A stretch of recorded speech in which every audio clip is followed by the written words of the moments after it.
कृष्ण। दंडवत में।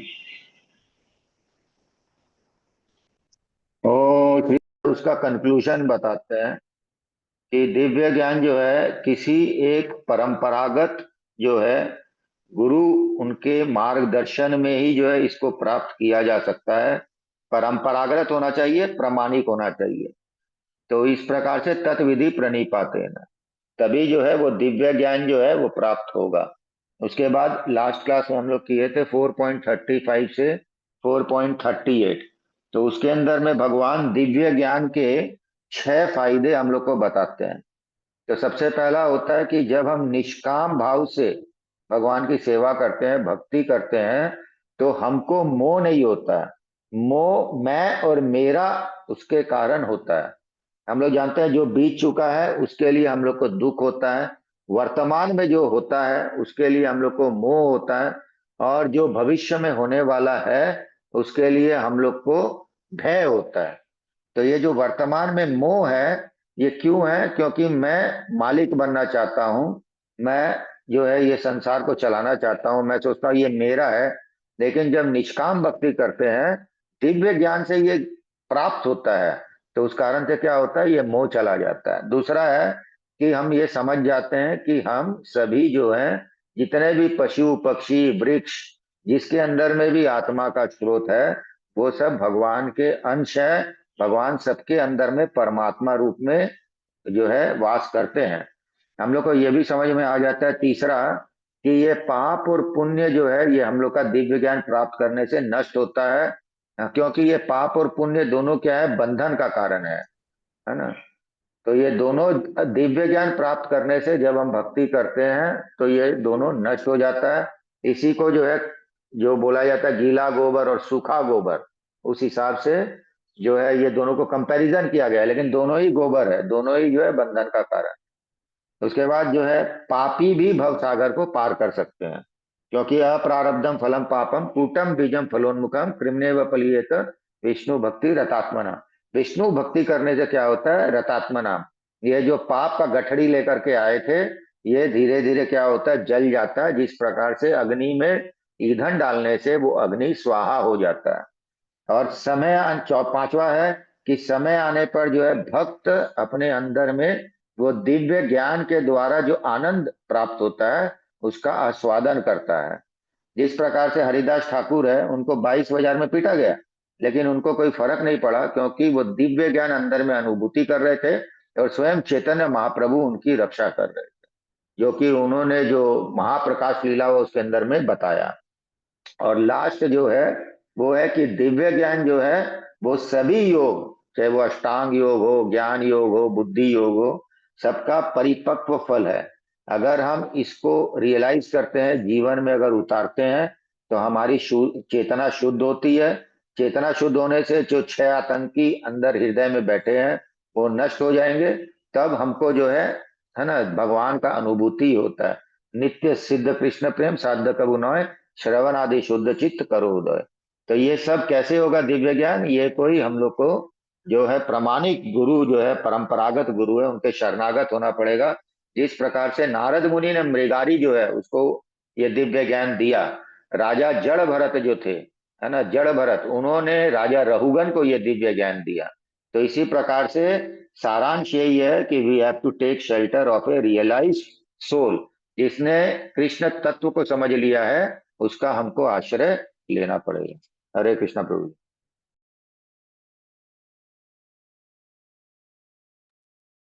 हरे कृष्णा। रघुवंश रामदास प्रभु। यस प्रभु जी, हरे कृष्णा। सभी को दंडवत प्रणाम। दंडवत। नमो विष्णु पदाय कृष्ण पृष्ठाय भूतले स्मृति भक्ति विधान स्वामी के नाम नमस्ते सरस्वती देवी गौरवाणी प्रचारिणे निर्विशेष शून्यवादी पाश्चात्य देशतारिणे श्री प्रपाद की जय। श्रीमद् भगवद गीता अध्याय 4 श्लोक 39 श्रद्धावान लभते ज्ञानम तत्पर संयतेन्द्रिय ज्ञानम लब्ध्वा पराम शांतिम ज्ञानम लब्धा पराम शांतिम अचिरेण गच्छति। अनुवाद श्री प्रभुपाद के द्वारा।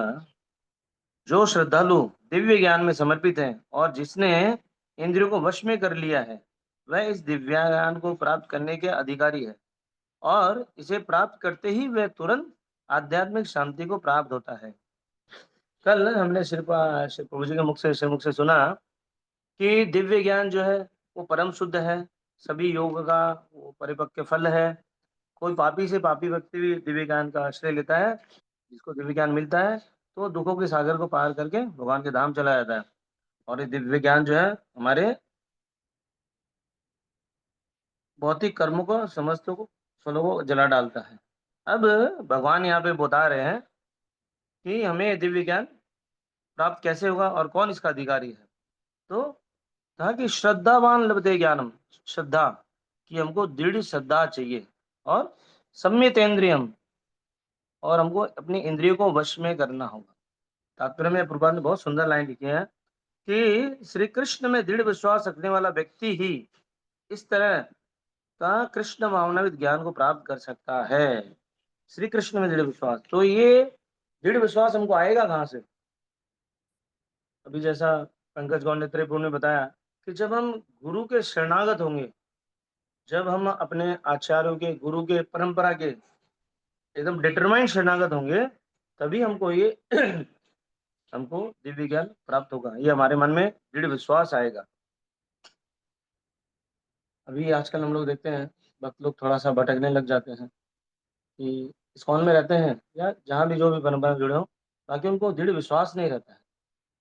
ठीक है, यहाँ जुड़े हुए हैं पर इधर उधर कहीं सुन रहे हैं, इधर उधर कहीं जा रहे हैं, तो किसी संतों को सुनना कोई गलत बात नहीं है, पर हमारी अवस्था कैसी है ये ज़्यादा डिपेंड करता है ना। हम अभी बहुत कच्ची अवस्था में हैं, थोड़ा इधर से सुनेंगे बड़ा अच्छा लगेगा, थोड़ा उधर से सुनेंगे वहाँ कोई मान लीजिए शासन नहीं, अनुशासन नहीं, तो वो हमको कंफर्ट लगेगा कि यार यहाँ तो इतना पाबंदी है, वहाँ बड़ा सरल है, तो वो हमको ज़्यादा अच्छा लगने लगेगा, तो हम इससे भटक जाएंगे। तो हमारे गुरु के प्रति हमको पूर्ण निष्ठा होनी चाहिए। कहते हैं ना, श्री गुरु चरण रति ऐसे उत्तम गति, कि हमारे गुरु के चरणों को हम जब तक शरणागत नहीं होंगे तब तक ये हमको दिव्य ज्ञान प्राप्त नहीं होगा। आगे प्रभुपाद बोलते हैं कि बहुत सुंदर बात है कि वही पुरुष श्रद्धावान कहलाता है जो ये सोचता है कि कृष्ण, नहीं सॉरी, यह श्रद्धा भक्ति के द्वारा तथा हरे कृष्ण महामंत्र के द्वारा प्राप्त होगी। प्रभुपाद ने यहाँ बोला भक्ति के द्वारा और हरे कृष्ण महामंत्र, तो हरे कृष्ण महामंत्र क्या भक्ति नहीं है क्या? वो भी भक्ति है, पर प्रभुपाद ने इस पे बल दे दिया है कि तथा हरे कृष्ण महामंत्र के द्वारा, जैसे महाप्रभु कहते हैं हरे नाम हरे नाम हरे नाम ही केवलम, 3 बार बोल के उस पर बल दे दिया कि एक मात्र हरे नाम। तो वहाँ पे वैसे ही प्रभात बोल रहे हैं कि भक्ति तथा हरे कृष्ण महामंत्र के द्वारा, कि हम लोग सोचते हैं कि हम सेवा कर रहे हैं, शरीर से सेवा कर रहे हैं, और भी सेवा के जो अलग अलग मोड है हम सबसे सेवा कर रहे हैं, पर हरिनाम अगर हम नहीं करें तो नहीं हो पाएगा। तो बात बोलते हैं 98-99% भक्ति हमारी इस हरिनाम पे डिपेंड करती है। तो हमको अच्छे से हरिनाम करना ही होगा, तभी हमको ये दिव्य ज्ञान प्राप्त होगा। तो अभी जैसे विषय में मैंने बोला कि दृढ़ विश्वास जो है, एक संत के श्रीमुख से मैंने सुना था कि एक मंत्र, एक ग्रंथ, एक पंथ, एक संत। एक पंथ हम गौड़ी परंपरा में है, एक संत श्री प्रभुपाद के आश्रित है, एक मंत्र हरे कृष्ण महामंत्र, और एक मंत्र, एक ग्रंथ हम श्रीमद भागवत में बोल दें या श्रीमद भगवत गीता, तो उनमें किसी के हम आश्रित होंगे तभी हम चल पाएंगे। ये जब हमारा सीक्वेंस बनेगा ना, हम एक ही लाइन पे अग्रसर होंगे, तभी हम दृढ़ निश्चय अपना बना पाएंगे। नहीं तो जैसा प्रभु आप हमेशा बनाते हैं कि श्रम ही केवलम, श्रम ही हो जाएगा। तो हमको ये दृढ़ विश्वास होना बहुत ही आवश्यक है अपने गुरु के प्रति, परंपरा के प्रति, आचार्यों के प्रति, कि हम जहाँ हैं। क्यों? क्योंकि हमारे गुरु प्रभात ने हमें ये गारंटी दी है कि जो भी इस्कॉन में आ जाएगा और प्रभात के कहे हुए नियम को पालन करेगा, प्रभात उसको लेके जाएंगे भगवत धाम। तो उनको किस बात की चिंता? तुलसीदास जी कहते हैं ना, एक आश्रय एक बल एक विश्वास एक राम घनश्याम चातक तुलसीदास, कि हमको बस एक ही आश्रित रहना होगा कि हम प्रभुपाद के आश्रित हैं और प्रभुपाद ही हमको लेके जाएंगे। बस ये जब निश्चय हमारा हो जाएगा तो हम दृढ़ता के साथ प्रभुपाद बोलते हैं दिव्य ज्ञान हमको प्राप्त होगा और हम भगवत धाम जा पाएंगे। श्रील प्रभुपाद की जय। हरे कृष्ण। हरे कृष्णा। थैंक यू प्रभु, बहुत सुंदर, बहुत सुंदर। Thank you, thank you.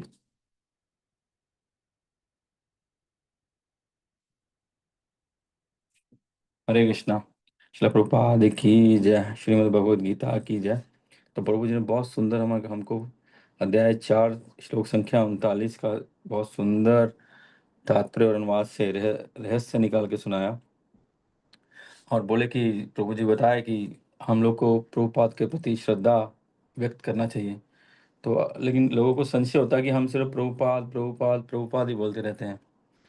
तो प्रभुपाद बोलते रहते हैं, तो हाँ, हम अपने गुरु की ग्लोरीज नहीं गाते हैं। ऐसा नहीं है कि हमारे जो गुरुज हैं, क्योंकि वो ग्लोरीफिकेशन नहीं है उनका, उनके जीवन का उपलब्धि नहीं है, या उनके उन्होंने अपने उस भक्ति से, उस शक्ति से योगदान नहीं दिया, ऐसा नहीं है। इस्कॉन में हो या मानव समाज में हो या भक्ति समाज में हो, तो उनका बहुत ग्लोरीज है। लेकिन हम लोग जब आईडीसी जैसे कुछ भक्त आईडीसी करेंगे, तो उसमें एक कारण है कि हम अपने गुरुज का, क्योंकि हम लोग इस्कॉन में तो बहुत सारे गुरु हैं, इस्कॉन में बहुत सारे गुरु हैं और प्रभुपाद के अनेक शिष्य हैं जो पूर्ण रूप से सशक्त हैं।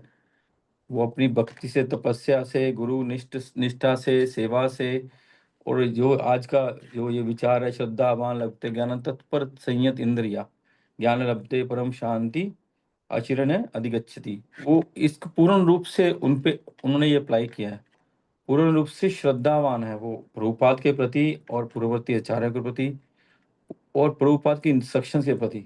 लेकिन हम पर्टिकुलर उनका नाम क्यों नहीं लेते, और इसके कारण लोगों को अपने गुरु या हमारे सन्यासियों के प्रति भी श्रद्धा नहीं होती है।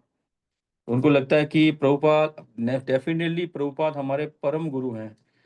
जब आपको सिखाया जाता, पुष्पांजलि ना सिखाया था, तब भी यही बोला जाता है, हम लोग पुष्पांजलि देते थे। ऐसो पुष्पांजलि यम गुरुवे नमः बोलते हैं, फिर ऐसो पुष्पांजलि परम गुरुवे नमः बोलते हैं। गुरुपाद को परम गुरु है, हमारे परम शिक्षा गुरु हैं। लेकिन हमारे गुरु भी उतने ही ग्लोरीफाई हैं, उतना ही उनका योगदान है। लेकिन हमारे बहुत सारे गुरु महाराज हैं, गुरु वृंद हैं, इस्कॉन गुरु वृंद हैं, वो सब सशक्त है, सब पावरफुल है, और उनका योगदान अभूतपूर्व, अकल्पनीय है। लेकिन क्योंकि हमारा एक सोसाइटी है, हम लोग एक परिवार हैं, परिवार में बहुत सारे व्यक्ति, बहुत सारे हो सकते भाई हो सकते हैं, भाइयों के नीचे उनके पुत्र हो सकते हैं, उनके पुत्र हो सकते हैं। एक बड़ा परिवार है हमारा, एक कोई मठ नहीं है कि हमारा एक मठ है, एक जगह एक मठाधीश है। तो वैसा सिस्टम नहीं है इस्कॉन में। प्रभुपाद ने इसको मठ नहीं बनाया, इसको सोसाइटी बनाया कि सब लोग, सोसाइटी में सब लोग जितने भी मानव मात्र हैं, प्रभुपाद बोले कि ऐसा मैंने इस्कॉन एक ऐसा घर है जिसमें पूरी दुनिया जिसमें शरण ले सकती है।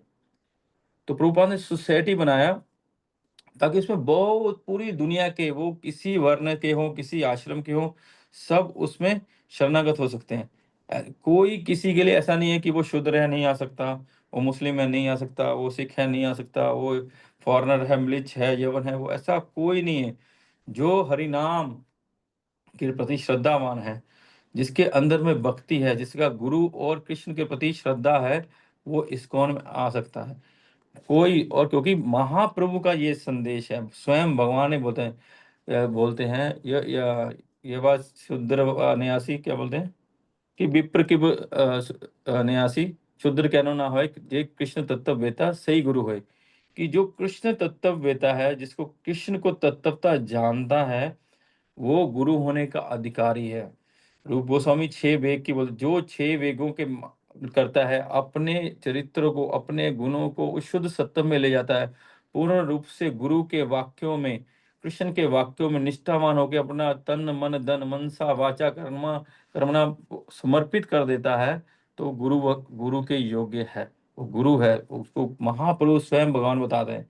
इसलिए बहुत सारा निंदा होता है इस्कॉन का कि इस्कॉन वर्ण आश्रम धर्म फॉलो नहीं करता, क्योंकि जो महाप्रभु ने, उन्होंने वर्णाश्रम धर्म को जब राय रामानंद के साथ वार्तालाप हुआ, बोले वर्णाश्रम धर्म से ऊपर है भक्ति, वर्णाश्रम धर्म नीचे है। जब एक भक्ति, वर्णाश्रम धर्म है हमारा इस संसार के लिए, इस संसार की व्यवस्था को चलाने के लिए, आध्यात्मिक जगत में वर्ण आश्रम धर्म नहीं है।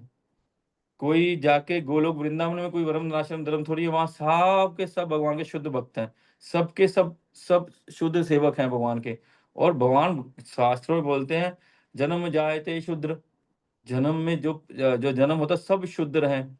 फिर संस्कार जायते द्विज, संस्कार संस्कार से वो द्विज बनते हैं। फिर वो शास्त्रों का अध्ययन करते हैं, फिर वो बनते हैं, वो क्या बोलते हैं उनको, विप्र। अगर ब्रह्म जानती इति ब्राह्मण, तब वो जो ब्रह्म को जान लेते तो ब्राह्मण। और ये इन चारों से ऊपर है शुद्ध भक्त, तो जो ब्रह्म को नहीं, परम ब्रह्म के साथ जिनका संपर्क हो जाता है। इसलिए बहुत सारा इस्कॉन का दोषारोपण कर रहे हैं, क्योंकि उसमें ईर्ष्या भी छुपी रहती है। सब वैष्णव है, सब भक्त है, तो निंदा नहीं कर रहा, लेकिन जो दूसरों को निंदा करते हैं उनको सम्मान देंगे, प्रणाम करेंगे, हमको उनसे सुनना नहीं। जैसे प्रभु ने बोला, हम क्या हो गया, हम भटक जाएंगे अगर जब तक हमारी जड़ें स्ट्रोंग नहीं होगी, जब तक हमारे हृदय में वो प्रेम नहीं जागृत हुआ कि कोई उंगली उठाता है इस्कॉन पे, प्रभुपाद पे, गुरु पे, हम उसको हमारा खून खून न खोले, तब तक वो हमारा श्रद्धा नहीं है। इसका मतलब इस्कॉन को गाली दे रहा है, प्रभुपाद को ऊंचा नीचा बोल रहा है, छोटा बड़ा बात बोल रहा है, हमारे गुरु वृंद के बारे में बोल रहा है, हमको कुछ भी उसके प्रति भाव नहीं उत्पन्न हो रहा है, तो इसका मतलब हमारी श्रद्धा नहीं है। हमारे माता पिता को, इस शरीर के माता पिता को अगर कोई कुछ ऊंचा नीचा बोलेगा, हम एकदम से उसको बोलेंगे, एकदम से प्रोटेस्ट करेंगे। अगर अगर हमारे पत्नी को कोई बोलेगा, हम एकदम से प्रोटेस्ट करेंगे। हमारे बच्चों को भी बोले, हम एकदम प्रोटेस्ट करेंगे, क्योंकि हमारा उनसे प्रेम है, चाहे वो शारीरिक संपर्क ही है। लेकिन हम अगर हमारा अंदर से इस्कॉन के प्रति, गुरु के प्रति, प्रभुपाद के प्रति हमारी श्रद्धा नहीं है, तो हम उसको प्रोटेस्ट नहीं करेंगे। अगर हमारे अंदर श्रद्धा है तो निश्चय ही हम उसको प्रोटेस्ट कर देंगे कि आप ये गलत बोल रहे हैं। इसलिए प्रभुपाद कहते हैं कि मेरा एक एक शिष्य गुरु बनने के योग्य है। और वो प्रभुपाद बोलते हैं, और एक एक जो एक एक भक्त है, इस्कॉन का एक एक भक्त है, उसको क्वालिफाइड होना चाहिए एक वकील की तरह। जैसे हाई कोर्ट, सुप्रीम कोर्ट के वकील होते हैं, वो क्वालिफाइड होते हैं, वैसे हमको क्वालिफाइड। इसलिए बोला जाता है कि आप शास्त्रों का अध्ययन कीजिए, प्रभुपाद की बुक्स पढ़िए।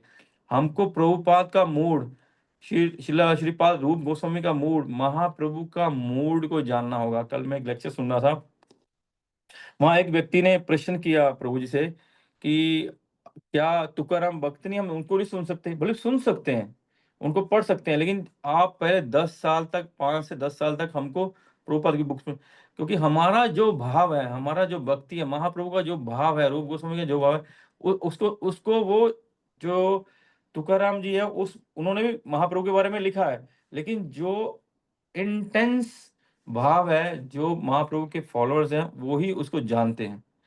तो हमको वो समझ नहीं आएगा, हमारी श्रद्धा कच्ची रह जाएगी। तो इसीलिए हमारे श्रद्धावान लभते ज्ञानम, हमको ये जो हम पढ़ रहे हैं, जिसकी हमको शिक्षा मिल रही है, जो हमारे गुरु वृंद हैं, उनके हमारे पे श्रद्धा होगी, तब ये ज्ञान हम वास्तविक हमको ज्ञान प्राप्त होगा। जो गीता हम पढ़ रहे हैं, पूरा भागवत, मैंने तो अभी जितना भी मेरा अनुभव है, या मैं जितना भी रियलाइज कर पा रहा हूँ कि मैं तो अभी शुद्ध भक्त नहीं हूँ, कंटेमिनेशन है मेरे में, बहुत सारे हैं, लेकिन मैं जितना समझा हूँ, पूरी भागवत का एक ही सार है। पूरी और पूरी भागवत में जो भी लीलाएं कथा, उसका एक ही सार है कि हम जब तक शुद्ध वैष्णव के चरणों में अपने आप को समर्पण नहीं करते, जब तक उनके चरण धूलि अपने माथे पे लेने लेते, ये चरण धूलि ये नहीं है कि हम आए हैं माथे पे लगा लिया चरण, वो नहीं, हृदय से हमारी अंतर आत्मा में चरण धूलि लग जानी चाहिए, तब तक वो हमारा कार्य, हमारी भक्ति में, हमारी हरि नाम में सिद्धि नहीं होने वाली, ना ही ये ज्ञान हमको समझने आने वाला है।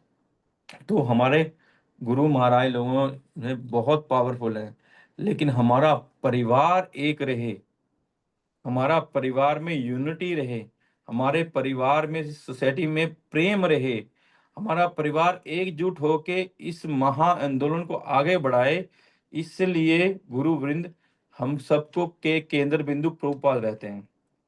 ऐसा नहीं है कि हमारे जो इतने संत भगवंत हमारे इस धराधाम पे विचरण कर रहे हैं, तो हमारे गुरु वृंद उनसे कम है, किसी रूप में, किसी प्रकार ही कम नहीं है। लेकिन जो कार्य होना है वो गुरु निष्ठा से होना है। इसलिए सबके सब वो अपने गुरु शिला प्रभुपाद के प्रति पूर्ण निष्ठ हैं, पूर्ण प्रभुपाद के इंस्ट्रक्शन के प्रति पूर्ण निष्ठ हैं। क्योंकि प्रभुपाद को जो सिद्धि प्राप्त हुई है वो भी उनको अपने गुरु के प्रति श्रद्धा और निष्ठा कारण हुई है, और उनके गुरु को जो सिद्धि प्राप्त हुआ वो हमारी परंपरा। तो हम जब फोकस रखेंगे, हमको प्रभुपाद बोलते बेसिक उस्तादी करने की जरूरत नहीं है, जो बताया गया वो करेंगे, क्योंकि हमारा लक्ष्य है भगवान को प्राप्त करना, कृष्ण प्रेम को प्राप्त करना, भगवत धाम प्राप्त करना, भक्ति में सिद्धि प्राप्त करना। सिद्धि यही है कि कृष्ण प्रेम प्राप्त हो, तो उसमें हमको इसी से प्राप्त हो जाएगा।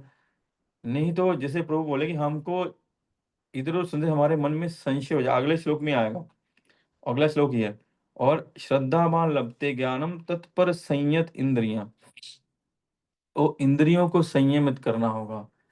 जिनके इंद्रियां संयमित नहीं है, जिनकी इंद्रियां कंट्रोल में नहीं है, वो उनका मन चंचल रहेगा, उनकी बुद्धि में एक निष्ठता, कंसंट्रेशन, विवसात्मिका बुद्धि नहीं होगी। क्योंकि चंचल इंद्रियां हमने पहले ही पढ़ा है कि वो विवेक पूर्ण व्यक्ति को भी अपने पथ से पथभ्रष्ट कर देती हैं।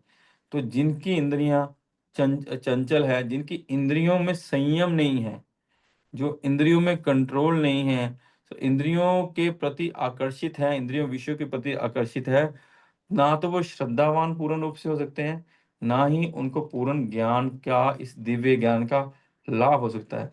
इसलिए हमको अपनी इंद्रियों को कंट्रोल करना है, इंद्रियों को कंट्रोल करना है। प्रभुपाद लिखे हरे कृष्णा, जितना हम ज्यादा हरे कृष्णा महामंत्र लेंगे उतना ज्यादा हमारा हृदय साफ होगा। देखिए लिखा है यहाँ पे, हरे कृष्ण मंत्र के जाप द्वारा प्राप्त की जाती है, क्योंकि इससे हृदय की सारी भौतिक मलिनता दूर हो जाती है। टोटल मलिनता, हमारे अंदर में जो कंटेमिनेशन, जो कल्मश है, हरे कृष्णा महामंत्र हम अगर एक निष्ठ होकर पढ़ेंगे, जब करेंगे, तो हमारी मलिनता जाएगी। वो मलिनता जाने से ही हमारा इंद्रिय कंट्रोल होगी। क्योंकि अभी तक तो हम जो कार्य करते आ रहे हैं, अभी इतने जन्मों से या इस जन्म में भी हम जो कार्य करते आ रहे हैं, केवल मात्र शरीर की तुष्टि के लिए कर रहे हैं। हमने जो किया है केवल मात्र शरीर, हमारा शारीरिक भौतिक शरीर और इसकी इंद्रियों को कैसे सुख पहुंचाया जाए। हमने कभी भी, देखिए अगर हम इस शरीर को, हमारा यही प्रयास रहा अब तक कि इसको, शरीर को कैसे रिष्ट पुष्ट और पोषित कर रखें, कैसे इसको तंदुरुस्त रखें। कि अगर हम लोग इसको रिष्ट पुष्ट नहीं रखेंगे तो हम कमजोर हो जाएंगे, कमजोर हो जाएंगे तो बीमार हो जाएंगे, किसी कार्य को कर नहीं पाएंगे। तो क्या कार्य की सिद्धि नहीं होगी, कार्य की पूर्णता नहीं होगी, हमारा जीवन कष्टपूर्ण हो जाएगा और भी अधिक। तो इसलिए हम शरीर का पालन पोषण पे ध्यान देते हैं। तो हम शरीर को खिलाते हैं, पिलाते हैं, नहलाते हैं, धुलाते हैं, एक्सरसाइज करते हैं, सैर करने जाते हैं, ये सब करते हैं। ये सब करके शरीर को पे कंसंट्रेशन है। आप किसी को भी बोलेंगे प्रभु जी क्लास में आइए, ओ मेरे पास समय नहीं है, मेरे पास समय नहीं है। प्रभु जी आधा घंटा के लिए, मेरे पास समय नहीं है। प्रभु जी 2 माला जप कर लिए, मेरे पास समय नहीं है। प्रभु जी 1 माला कर लीजिए, मेरे पास समय नहीं है। प्रभु संडे को आ जाइए, मेरे पास समय नहीं है। क्योंकि सबके सब शरीर के कार्य में लगे हुए हैं। मॉर्निंग वॉक में जाएंगे लेकिन माला लेके नहीं जा पाएंगे। अब ले मॉर्निंग वॉक जा रहे हैं, जब माला लेके जाइए ना, क्या तकलीफ है, जब कीजिए। क्योंकि ये शरीर को रिष्ट पुष्ट रख रहे हैं, लेकिन हमारी जो हम है, जो हम आत्मा है, वो अनंत काल से उसको पोषित नहीं किया जा रहा, उसको उसका खाना नहीं दिया जा रहा, उसकी जो प्यास है वो मिटाई नहीं जा रही। तो हमारी आत्मा कमजोर हो गई है, हमारी आत्म शक्ति कमजोर हो गई है, हमारी आत्म बल कमजोर हो गया है। तो उस आत्म बल को बढ़ाना है, तो हमको ये हरि नाम का सहारा लेना हो। यही टैबलेट है, यही हमारी आत्मा की शक्ति है, यही हमारी आत्मा की मेडिसिन है। आता ना, एनेची औषधि माया नासी वारे लागी, हरि नाम महामंत्र लो तुम्ही मांगी। महाप्रभु बोलते हैं एनेची औषधि माया, माया की जो औषधि है वो हरि नाम है। हरि नाम है जो माया की औषधि है, ये मेडिसिन है। हमारे अनंत जैसे हमने पढ़ा कि ये हमारे सारे पूर्व जन्मों के पापों को या हमारे पुण्य को सबको नष्ट कर देगा, हमारी हृदय को आनंद प्रदान करेगा, आत्मा को आनंद प्रदान करेगा, हमको दिव्य ज्ञान प्राप्त प्रदान करेगा, तो कैसे? क्योंकि ये औषधि से हमारी सारी बीमारियां दूर हो जाएंगी, लेकिन हमारी निष्ठा तो होनी चाहिए। हमको ये श्रद्धा तो होनी चाहिए कि हाँ ऐसा है, ऐसा है। इसलिए उस श्रद्धा को दृढ़ रखिए, विश्वास रखिए कि यही कार्य करेगा। अगर हम लोग का यहाँ श्रद्धा नहीं होगी, तो आप विश्वास रखिए आप कहीं भी श्रद्धावान नहीं होंगे, क्योंकि ये भौतिक जगत में है। और हमारी जो मेंटेलिटी है, हमारी जो बुद्धि है, हमारा जो मन है दूषित है। हमारा मन और बुद्धि क्या अच्छे गुण कभी नहीं देखती दूसरे के, सब समय दूसरे की बुराइयों देखने में लगी रहती है। सब समय दूसरे के ऐसी चीज देखती है जो दूसरे की कमी हो, उनके जो गुण है, जो उनकी योग्यता है, जो उनमें अच्छाइयाँ, वो देखती नहीं। तो इसलिए हम जहां भी जाएंगे, हम अभी यहाँ पे हैं इसलिए हमको यहाँ से कुछ कमियां नजर आती हैं, लेकिन इस्कॉन में, इस्कॉन के सिस्टम में, इस्कॉन की भक्ति प्रणाली में कोई कमी नहीं है। इस्कॉन के भक्त, मेरे जैसे भक्तों में कमी हो सकती है, वो कमी मेरी हो सकती है, लेकिन भक्ति और भक्ति के प्रोसेस की कोई कमी नहीं है। मेरे कंटेमिनेशन मेरे से अपराध करा सकते हैं, लेकिन जो पद्धति है वो परम शुद्ध है, परम क्वालिफाइड है, परम प्रिस्क्राइब प्रमाणिक है, परंपरागत है, उसमें कोई दोष नहीं है। मेरी गलती से उस भक्ति के पथ की गलती मत मानिए, मेरे अपराध से ये मत मानिए कि उस भक्ति का पथ में मिस्टेक है, वहां नहीं, बिल्कुल नहीं। आप अच्छे हैं, आप उसको अपनाइए, आप देखें कितना आनंद है। तो जब ये ज्ञान श्रद्धा से इंद्रियों को संयम करके हम इस ज्ञान को लेंगे, तब जाके परम शांति, आत्मा को सुख मिलेगा, शांति मिलेगी। तो सारे जो कंटेमिनेशन है उससे मुक्ति मिलेगी। हमारे जिस उलझनों में, जिस सारी उलझनों में हम फंसे हुए हैं, जो हमको चारों तरफ टांगती हैं, एक दाएं एक बाएं, एक आगे एक पीछे, एक ऊपर ने एक नीचे, हम सब समय क्लेशों में रहते हैं।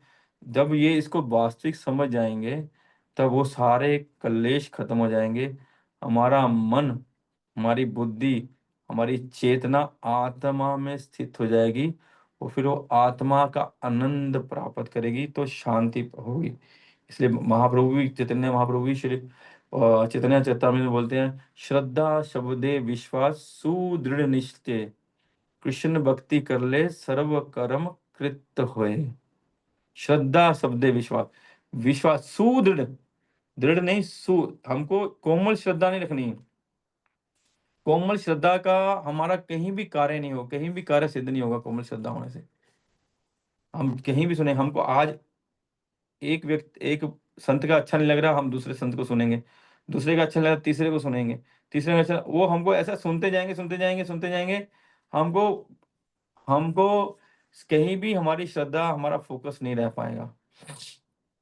इसलिए अपनी परंपरा में, हमारी परंपरा, प्रमाणिक परंपरा में पूर्ण रूप से श्रद्धा रखिए, भगवान के वाक्यों में श्रद्धा रखिए। जिस परंपरा को, जिस साधु को, जिस महात्मा को, जिस वैष्णव को स्वयं भगवान ने बोला हो कि मेरा सेनापति है वो, तो हमको उसमें डाउट होगा, तो हम कहाँ, किसके ऊपर श्रद्धा होगी?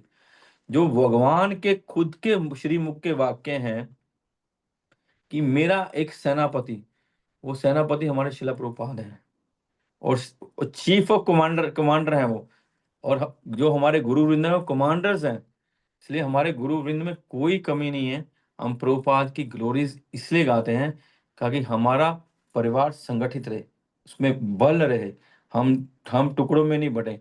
अगर हर व्यक्ति, हर शिष्य अपने अपने गुरु की ग्लोरीज गाने लग जाएगा, तो उससे ईर्ष्या द्वेष बढ़ेगा, उसपे संशय बढ़ेंगे। ठीक है, इसलिए केवल मात्र प्रभुपाद की ग्लोरीज गाते हैं, वो ही हम लोग गाएंगे, ताकि हमारे और बहुत सारे, जैसे हमने देखा अभी परम पूज्य भक्ति आश्रय वैष्णव स्वामी महाराज जी को गुरु बने हैं, वो अभी दीक्षा दे रहे हैं। परम पूज्य प्रबोधानंद स्वामी महाराज जी गुरु बने हैं। परम पूज्य भक्ति प्रेम स्वामी महाराज जी गुरु बने हैं। गुरु गुरु बने हैं, प्रभुपाद बने, मेरे सारे डिसाइपल गुरु बनने के क्वालिफाइड हैं, और उनके डिसाइपल भी हैं, क्योंकि ये परंपरा है ना। तो हम अलग अलग गुरु से शिक्षा लेंगे फिर आपस में लड़ेंगे, वो कार्य नहीं होना चाहिए। हमने भक्ति करनी है, इसलिए प्रभुपाद को फॉलो करके हम भक्ति करेंगे। आगे चलते हैं, श्लोक संख्या 40। अज्ञश्च अश्रद्धाधनश्च संशयात्मा विनश्यति, नायं लोकोऽस्ति न परो न सुखम संशय आत्मना।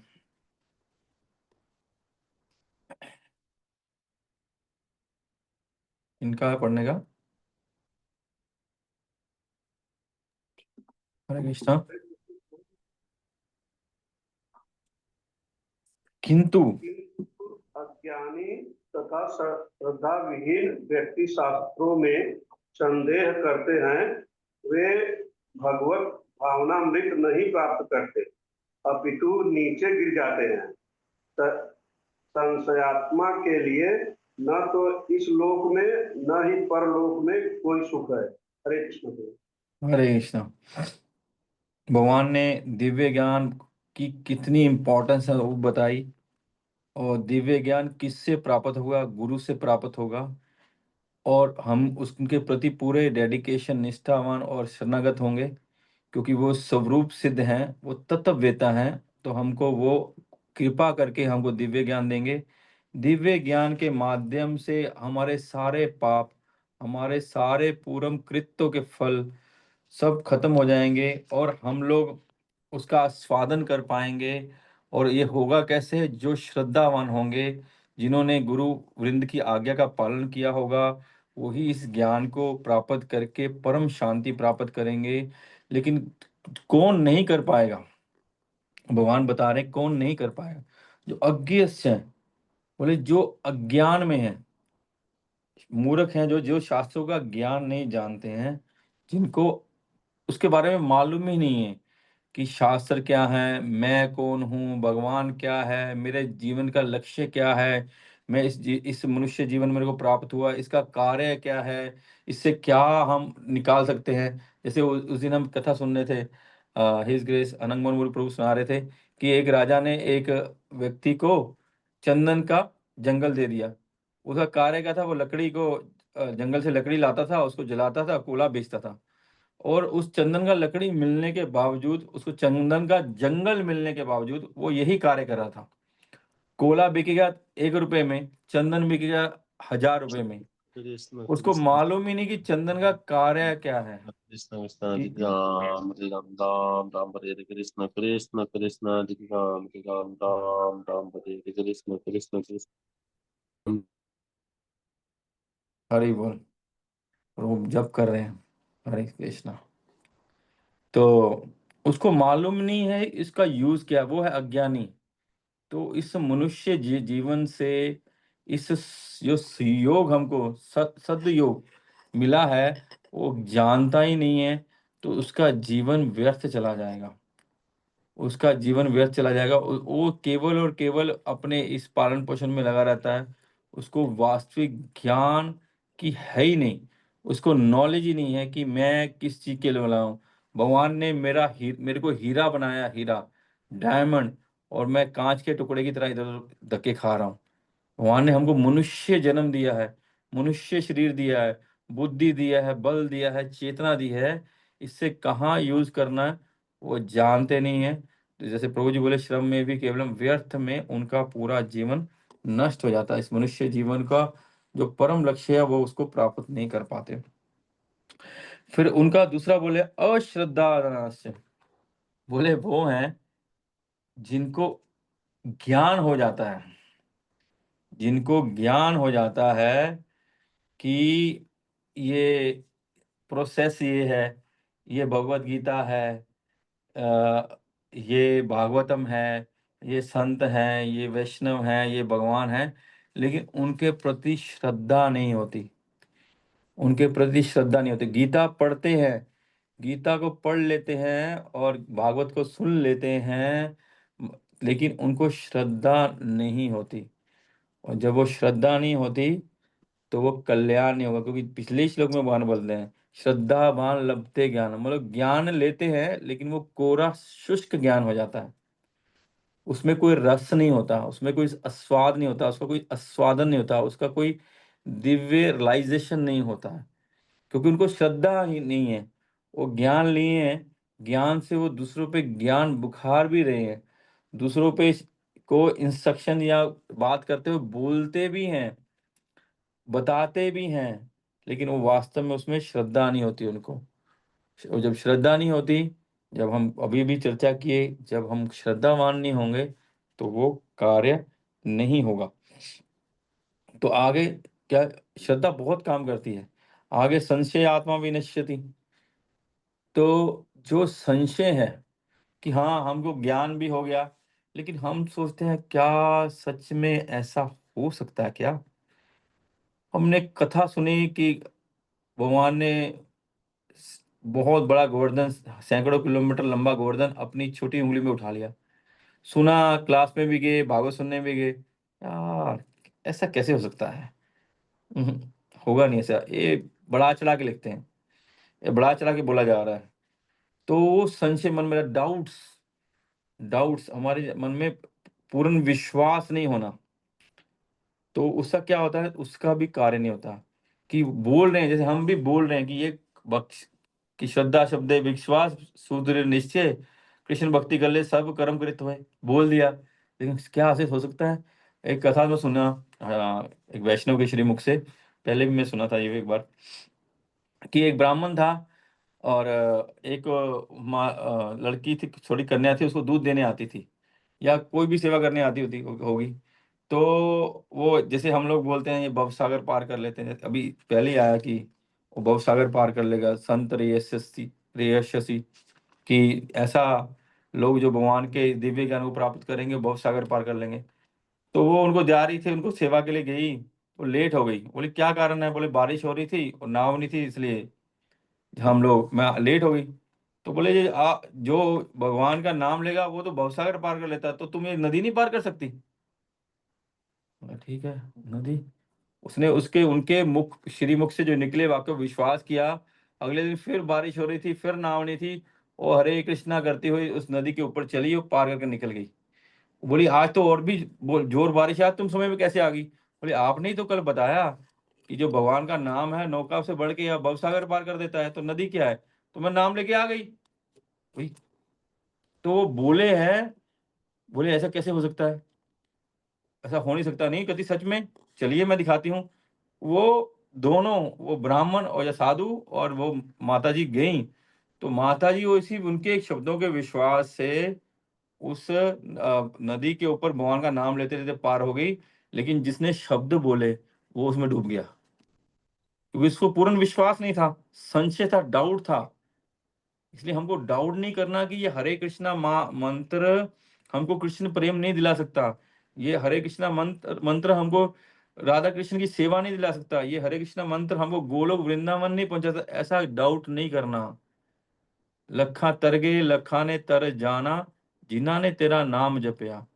लाखों लाखों लाखों लोग, लाखों, हमने पूरा पीछे पढ़ा, मुमुक्षु संत, ये वो पढ़ा है गीता में अभी, कि ऐसे बहुत सारे लोग हैं जो इन्होंने भगवान पे इस बात पे विश्वास किया और इस भव सागर को पार करके चले गए।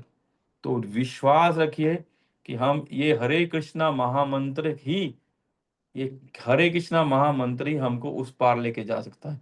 ये हरे कृष्णा महामंत्र ही हमारे कलमश नष्ट कर सकता है। ये हरे कृष्णा महामंत्र करने से हमारी श्रद्धा दृढ़ हो सकती है। इसको अच्छे से करे हो गया, नहीं तो हमको डाउट्स रखेंगे तो हमारा कल्याण नहीं होगा। मैं एक रील देख रहा था, वृंदावन के एक कथावाचक है, उनका उनका ही रील था वो। तो वो एक, मैं पहले भी कुछ साल पहले, 8-10 साल पहले भी एक कथा सुना था। तो वहाँ वो जो संत ने के मुख से सुना था, वो इसी कथा को किसी दूसरे रूप में सुना रहे थे। वो जो कथावाचक है वो किसी दूसरे रूप में सुना रहे थे। मैंने सुना था एक गुरु थे और एक उनके शिष्य थे। एक शिष्य थोड़ा मूर्ख था, मूर्ख होता ना, तो उसको, जो ज्यादा क्लेवर होते हैं ना, उनकी प्रॉब्लम होती है, वो ज़्यादा चीज़ों को खुरेदते हैं और उस पे डाउट भी करते हैं, ये कैसे हो सकता है, ये कैसे, इसको ऐसे करके देखते हैं। वो गुरु के विश्वास, मुख पे विश्वास नहीं करते, वो एक्सपेरिमेंट करना चाहते हैं। एक्सपेरिमेंट, जो जिनकी बुद्धि बहुत ही ज्यादा चलती है और ज्यादा कुलुषित भी होती है, लेकिन जो सीधा साधा सिंपल निर्मल मन जन सोई मोहि पावा, सिंपल जिनकी बुद्धि होती है एकदम सिंपल, वो विश्वास करते हैं। तो वो विश्वास करते थे। पहले मैंने 8-10 साल पहले जो कथा सुनी थी, वो भगवान श्री राम जी के भक्त के बारे में बता रहे थे, और भी ये कथावाचक गोपाल गोविंद जी के भक्त के बारे में। कथा एक ही है, सार एक ही है, उसका सब एक ही है। तो वो भक्त जाता है गुरुकुल में, गुरुकुल की गायें चराने जाता है। तो वो गुरु की बात पे विश्वास करता है। वो विश्वास करता है, वो सोचता है मैं तो वृंदावन में घूम रहा हूँ, ठाकुर जी तो मिल जाएंगे, ठाकुर जी यहीं घूम रहे होंगे, ठाकुर जी यहीं घूम रहे होंगे, क्योंकि उनको गुरु की बात पे विश्वास है। तो विश्वास है, तो जब ऐसे विश्वास है, इतना विश्वास है, उसको लगता है हाँ ठाकुर जी यहीं मिलेंगे मेरे को, यहीं आसपास ही कहीं होंगे, वो भी गैया चरा रहे होंगे, मिलेंगे मिलेंगे। तो एक देखता है कि बहुत सारी गैया लेके कोई आ रहा है, देखते हैं कि वो स्वयं ठाकुर जी आ रहे हैं, स्वयं श्याम सुंदर वो आ रहे हैं, गैया चरा रहे हैं। वो आते हैं उसके पास, वो विश्वास है तो रोने लग जाता है कि मेरे को ठाकुर जी मिल गए, ठाकुर जी मिल गए। वो सोचता है कि मैं कितना भागा हूँ, कि मैं तो इतने दिन से आ रहा हूँ, मेरे को आज ठाकुर जी मिले हैं। और मेरे जो गुरुकुल के और सहपाठी हैं, वो तो प्रतिदिन ठाकुर जी को मिलते होंगे, वो तो प्रतिदिन मिलते होंगे, क्योंकि वो भी गैया लेके जाते हैं, मैं भी गैया लेके जाता हूँ। तो मेरे का कितना दुर्भाग्य है, मेरे को इतने दिनों बाद मिले हैं, उनको प्रतिदिन मिलते हैं। तो भगवान उनके साथ लीला करते हैं। भगवान उनसे इतना सिंपल हृदय होता है, वो भगवान को अपना जो प्रसाद लेके आता है और दोनों बांट के खाते हैं। ठाकुर जी बोलते हैं मेरी तृप्ति नहीं हुई है, मेरे को और चाहिए। वो एक रोटी, जो वो कथावाचक बोले थे, वो एक रोटी उनको देते हैं, एक रोटी अपने लिए रखता है। भगवान झट से खा जाते हैं, बोले मेरी भूख नहीं मिटी है, मेरे को और दे। बोले तुमने अपनी रोटी खा ली, मैंने अपनी। बोले तेरे पास एक है ना, आधी मेरी है ना, आधी दे। फिर अगले दिन वो और लेके जाता है, फिर और लेके जाता है, फिर और लेके जाता है। वो एक दिन पूरा किचन का सामान उठा के लेके चला जाता है, भगवान को तृप्ति नहीं हो रही। वो उसके गुरु महाराज दिखते हैं, ये क्या चक्कर है, ये इतना कैसे खाने लग गया, क्या कर रहा है ये। तो फिर उनसे पूछते क्या बात है भाई, क्या कर रहा तू। बोले वो जो गोपाल है ना, उसको बहुत भूख लगती है, वो गाय चराता है, थकता है, यशोदा मियां को कुछ देती नहीं है, वो खाली हाथ आ जाता है, तो मैं उसको लेके जाता हूँ उसके लिए खाने के लिए। बोले ऐसे कैसे हो सकता है। बोले खैर, तो गुरु महाराज उनको देखने जाते हैं, देखने जाते हैं, उनको सामान देते हैं, देखने जाते हैं, और सच में गोविंद उनको आके वहां उनका प्रसाद, उनके साथ प्रसाद। तो वे विश्वास होना चाहिए कि प्रभुपाद बोल रहे हैं तो कि हरे कृष्णा महामंत्र से हमारा काम होगा, जो विधि विधान दिए हैं उसका काम होगा, तो निश्चय ही हमारा काम होगा। सिर्फ हमारी बात है, हमको श्रद्धा और विश्वास रखना होगा, संशय नहीं करना होगा। समय है, 2 श्लोक रहते हैं, सो जल्दी से कर लेते हैं, तो ये चैप्टर खत्म हो जाएगा।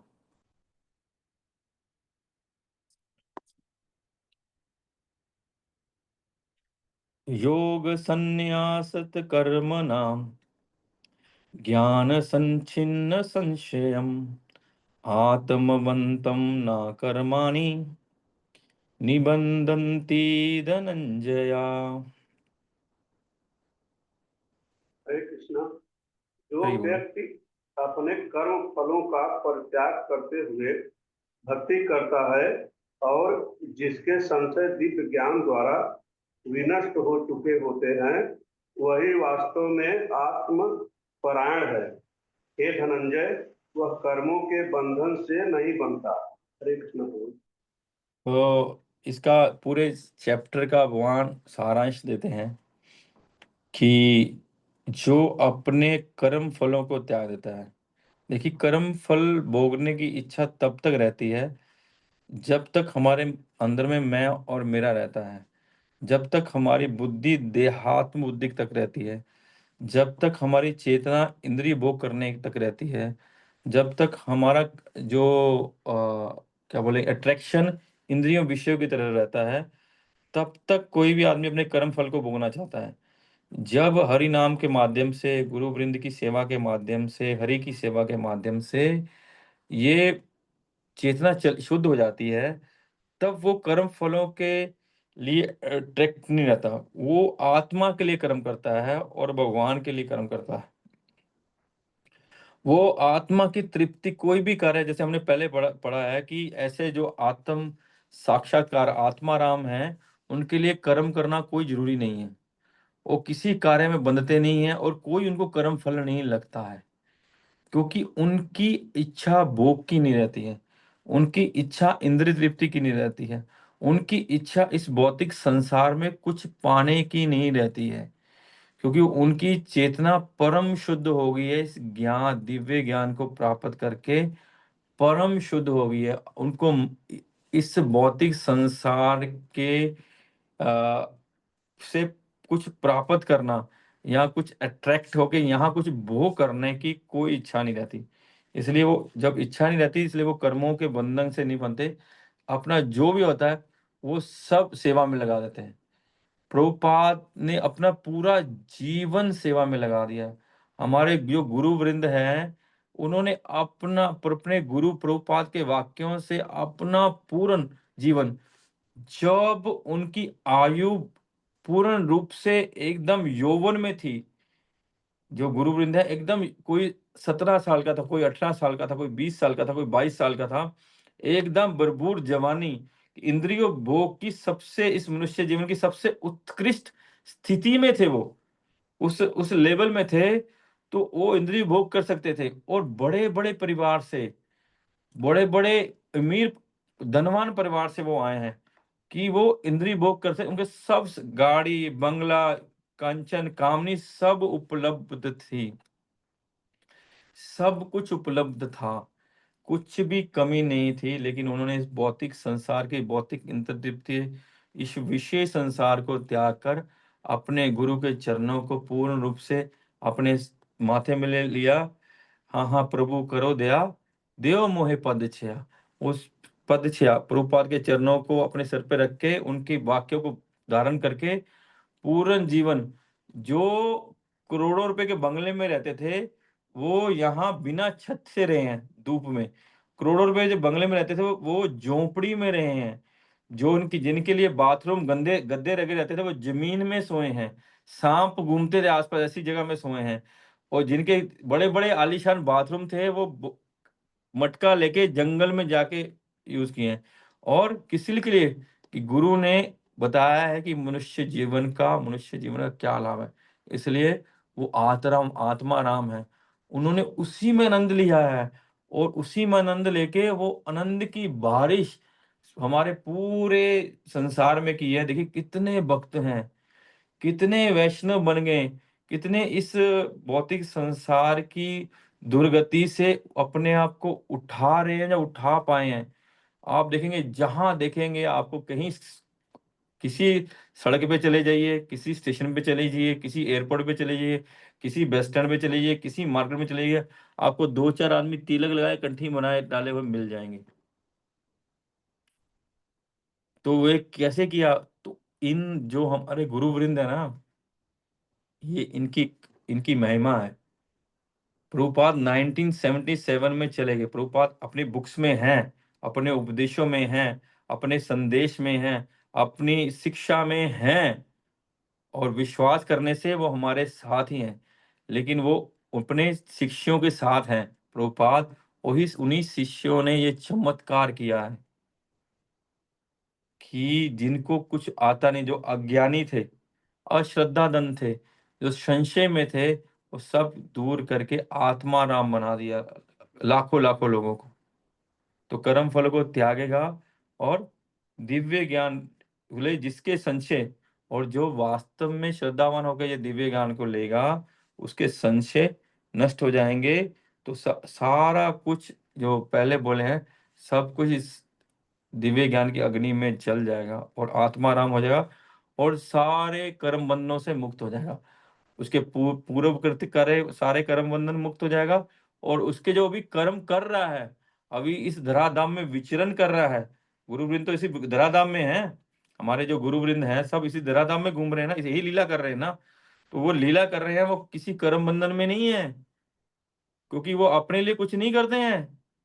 केवल मानव मात्र की सेवा, गुरु की सेवा, भगवान की सेवा के लिए वो विचर रहे हैं। इसलिए वो किसी कर्म बंधन में नहीं है, उनको कोई बंधन नहीं है, क्योंकि वो कृष्ण के लिए, गुरु के लिए कार्य कर रहे हैं। ठीक है। तस्माद् ज्ञान संभूतम हस्तम ज्ञानस्तीन आत्मना चितवेन संशये योगम अतिष्ठोतिष्ठ भारता। हरे कृष्णा प्रभु। हरे अतएव तुम्हारे हृदय में अज्ञान के कारण जो संशय उठे हैं उन्हें ज्ञान रूपी शास्त्र में काट डालो। हे भारत, तुम योग से समन्वित होकर खड़े हो और युद्ध करो। हरे कृष्ण प्रभु। तो भगवान ने इस अध्याय में ये पहली बार बोला युद्ध करने के लिए। उनको सारा ज्ञान दे दिया, दिव्य ज्ञान, और इस दिव्य ज्ञान प्रदान करने के बाद कि उनको सारी नॉलेज दे दी, बेस्ट ऑफ नॉलेज दे दी। उसके बाद बोला ये कर्म, अब तुम युद्ध करो, कि ये ज्ञान इसके संशय से ऊपर उठो, कि अपने चेतना को अज्ञान से ऊपर उठाओ। जैसे हम पर हमारे ऊपर वैष्णव कृपा करते हैं, कभी कोई सन्यासी महाराज कृपा करने के लिए आते हैं, कभी कोई ब्रह्मचारी आते हैं, वो कृपा करते हैं, वो हमको यही उपदेश देते हैं जो भगवान ने यहाँ दे देते हैं, कि अपने आप को अज्ञान से उठाकर ज्ञान में, अंधकार से उठाकर प्रकाश में लेके आओ, जिससे तुम वास्तविक जीवन को, वास्तविक सृष्टि को, या वास्तविक भगवान की लीला को, वास्तविक भगवान के गुणगान को समझ पाओगे।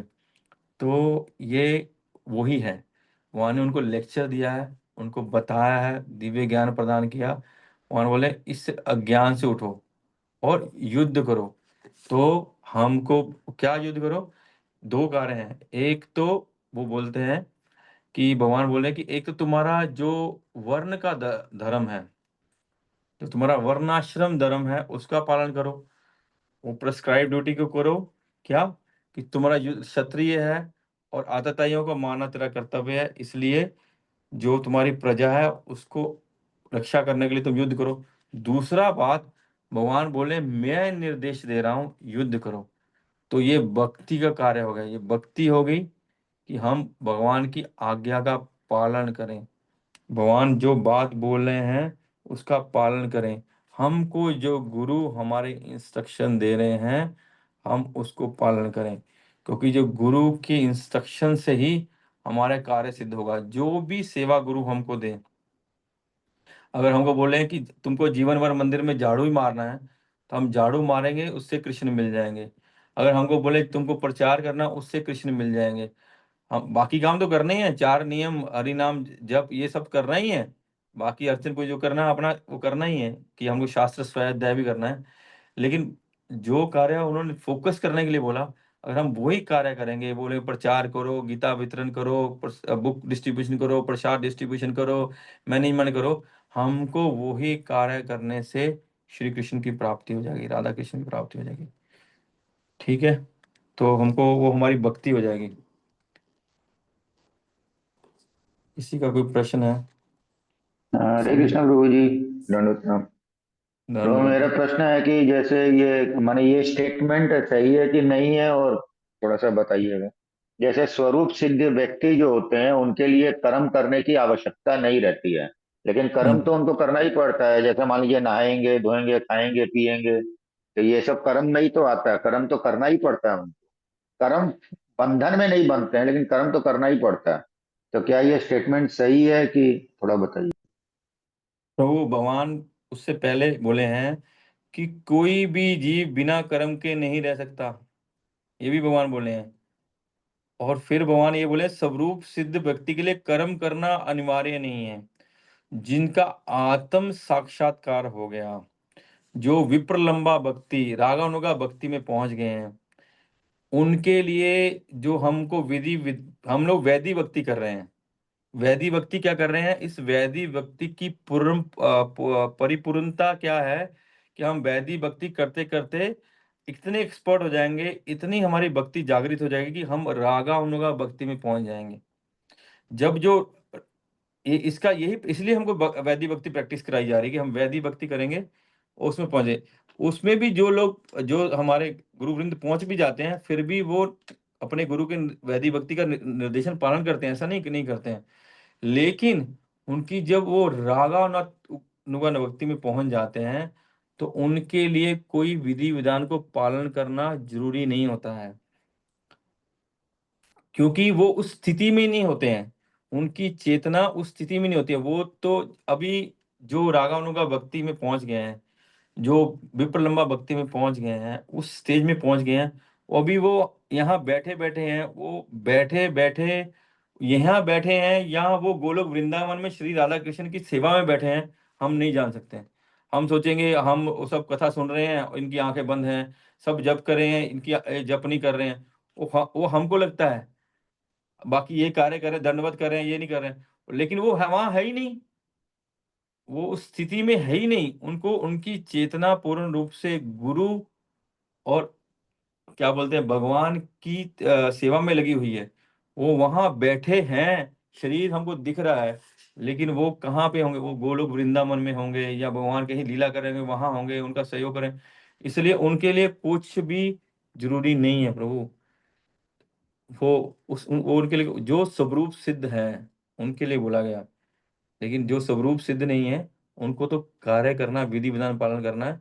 और फिर भी हमारे गुरु वृंद जो स्वरूप सिद्ध हैं, ताकि हमको कोई गलत मैसेज ना चला जाए कि मेरे गुरु महाराज ऐसे करते तो मैं भी ऐसे करूंगा, क्योंकि हम लोग तो मूर्ख है ना, हम लोग तो फॉलो करेंगे, लेकिन उनकी क्या उपलब्धि है, क्या रियलाइजेशन है, क्या स्टेज है, हम उसको समझ नहीं पाएंगे, तो हम मिसगाइड हो जाएंगे। इसलिए वो अभी भी जो स्वरूप सिद्ध संत हैं, अभी भी विधि विधानों का पालन करते हैं। परम पूज्य गोपाल कृष्ण महाराज इस इतनी अवस्था में भी प्रत्येक दिन मंगला आरती आते थे। नहीं आते थे क्या? वो उनको कुछ बाउंडेशन था क्या? लेकिन आते थे क्या कि हम हमको सही से हम उसको फॉलो करें। परम पूज्य लोकनाथ स्वामी महाराज सुबह सबको लेके जप करते हैं, और जब वो कभी अकेले भी कर सकते हैं, कहीं भी ताकि हम उनको ठीक से समझें। तो बात समझना होगा कि वो स्वरूप सिद्ध होते हुए भी कर्म करते हैं, तो इसलिए वो कर्म में बंधते नहीं है। जो भी बात हो रही थी, कार्य उनके लिए जरूरी नहीं है, वो आध्यात्मिक चेतना में है, उनके लेवल पे हम नहीं है, लेकिन हम मिसगाइड ना हो जाए, इसलिए वो कार्य करते हैं, इसलिए इसलिए वो कार्य करते हैं। बोलो। यस प्रभु जी। हरे कृष्णा गुरु जी।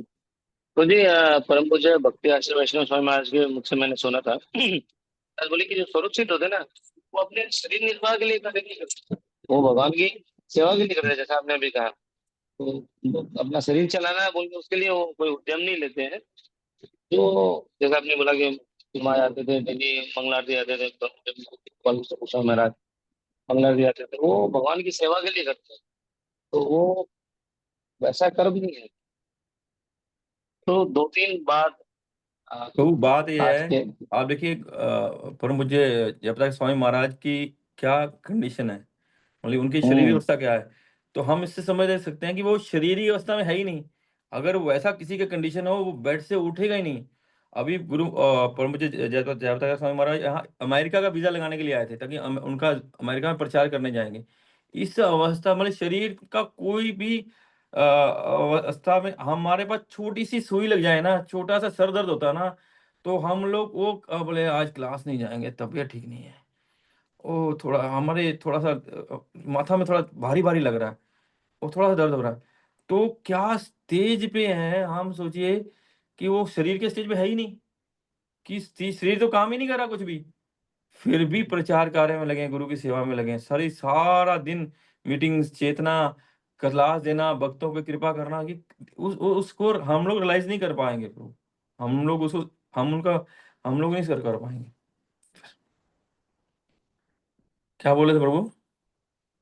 तो आज की कथा से एक बात अचानक दिमाग में आई कि हमने तो उसने सुंदर तरीके से समझाया गुरु आचार्य परंपरा के बारे में। तो मेरे को ऐसा समझ में आ रहा है, एक बहुत ही ऐसे ही उदाहरण बता रहा हूँ कि हम लोग जैसे हमारे बच्चों का संबंध करते हैं, परिवार कुटुंब का, तो सबसे पहले हम लोग क्या देखते हैं कि घराना कैसा है उसका।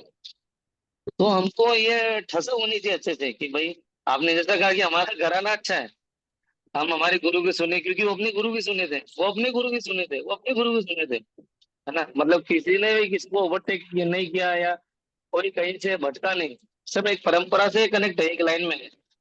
तो हम भी घराने से हैं। दूसरा ब्रो, गुरु महाराज को ना किसी ने बोला कि महाराज आप इतना ट्रैफिक करते हैं और 3-4 दिन में दूसरी जगह पे जा रहे हैं, कीर्तन कर रहे हैं, सुबह एक ही टाइम में जब करा रहे हैं और अच्छे से, आप आराम करिए थोड़ा दिन। वो आज बोले अभी खाली जो प्रभात में इंस्ट्रक्शन है ना चार करना वही करूंगा, आराम में गोलोक में करूंगा, आराम अरे वाह। आराम यहाँ पे नहीं करूंगा। और ग्लोरीज पे एक बात ध्यान है, मुझे पंडित जी महाराज बता रहे थे कि एक बार वो अफ्रीका में सोनपरती जगह थी कोई, तो वहां पे वो पेट्रोल पंप में तेल भरवा थे गाड़ी में, और उनके पिताजी थे। तो जैसे वो गाड़ी से उतरे ना कि देख देख विराट जगह है, तो ड्राइवर ने बोला महाराज बैठ जाइए गाड़ी में, ये जगह अच्छी नहीं है, मतलब कोई भी आदमी यहाँ अटैक कर सकता है। तो उन्होंने देखा कि एकदम जंगल, कोई नहीं है, और वहां पे एक मृदंग की करताल की आवाज आ रही है, धीरे से आ रही आवाज हल्की सी। तो बोले हम और मेरे पिताजी आवाज के पीछे पीछे चले गए। ये कि देखिए इन आगे पेड़ जंगल में कुटिया बनी हुई है, और वहां पे जगन्नाथ बलदेव सुभद्रा हमारा नहीं है, गौरनीताई है, प्रभात की फोटो है, कुछ भक्त है वो कीर्तन कर रहे हैं। तो बोले कि देखिए भक्ति वेदांत स्वामी ने महाराज बोले हुए कि इस वीरान जंगल में जहाँ पे ड्राइवर हमको मना कर आप उतरे नहीं, वो वहां पे भी कीर्तन कर रहे अरे हैं। ये वाह। ग्लोरी है गुरु की। हाँ, तो हमको तो यही बल्कि पूरा ऐसा करना चाहिए कि हम जहाँ से जुड़े हैं एकदम सही है। और प्रभु ये हमारे में जो कमजोरी है ना, ऐसा मेरे को फील हुआ कि हम सुनते नहीं है ना, इसलिए हमको बनता नहीं है, कॉन्फिडेंस नहीं आता है। हम सुनते नहीं जानते, हम सुनते नहीं हो रहे हैं और यहाँ पे हमारा मन नहीं लगता है। तो वही कारण है, पहले ऐसे मेरे को भी होता था। तो हम सुनेंगे ना तब पता चलेगा इनकी ग्लोरीज क्या है। जो आपने कहा है कि आचार्य की क्या ग्लोरी है, कल परसों शायद आपने या शायन को ने किसने डाला था, गुरुवार चैप्टर गुरुवार की, कि वो बोले कि आप लोग पढ़े करिए, हमको और इतना प्रचार करना है, इतना प्रचार करना है हमको, और लंबा थोड़ा और समय चाहिए देने के लिए, प्रचार करने के लिए। तो हम, जो आपने बोला कि उनको उनका मूड समझना होगा, उनका क्या मूड है, क्या चाहते हैं, अच्छे से सुनेंगे ना तभी हमारे मन में विश्वास बनेगा, तो नहीं बनता। हरे कृष्ण, बहुत सुंदर मैं सुनना है। मैं एक और बात बताता हूँ। उसमें बताया था ना क्लास में कृपामय दास प्रभु की लेक्चर सुना। तो वो क्या हुआ कि अब जब हमारा मूवमेंट नया था, इस्कॉन नया नया था, तब वो अफ्रीका में गए। बोले वहाँ किसी ने प्रचार नहीं किया होगा, मैं वहाँ जाता हूँ। और वहाँ जो उनका गाइड था उनको बोले ऐसी जगह लेके जाओ जहाँ आज तक कोई गोरा आदमी गया ही नहीं है। तो मैं जाके सबसे पहले वहाँ प्रचार करूंगा, तो मैं भी कुछ ऐसा होगा कि मैं वहाँ सबसे पहले जाने वाला आदमी हूँ। तो कहते मैं वहाँ गया तो एकदम आदिवासियों में ले गए।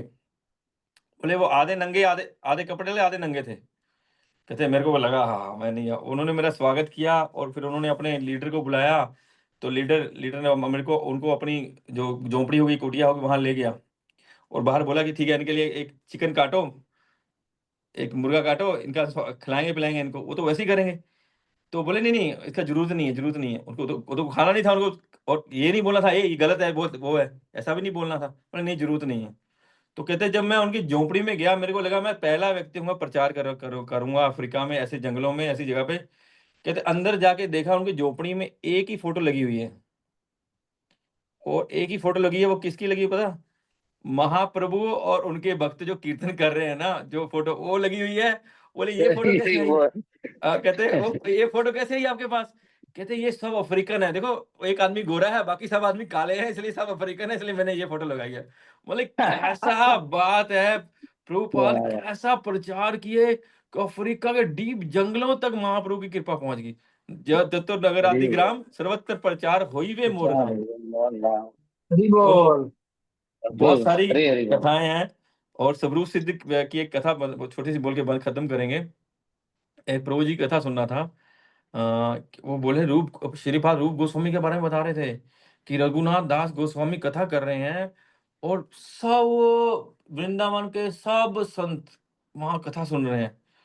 और सब संत कथा सुन रहे हैं, सब आंखें बंद हैं, रो रहे हैं, हो रहे हैं, सब सब सबका मतलब सब हो रहा है। लेकिन एक ब्राह्मण आया, वो देखा कि एक तो सब नीचे बैठे हैं और रघुनाथ दास गोस्वामी व्यास जी ऊपर बैठे हैं। तो एक ही आदमी ऊपर बैठा है। और मतलब सबका तो नीचे बैठते हैं ना, एक ही व्यक्ति बैठा है ऊपर, वो थे रूप गोस्वामी।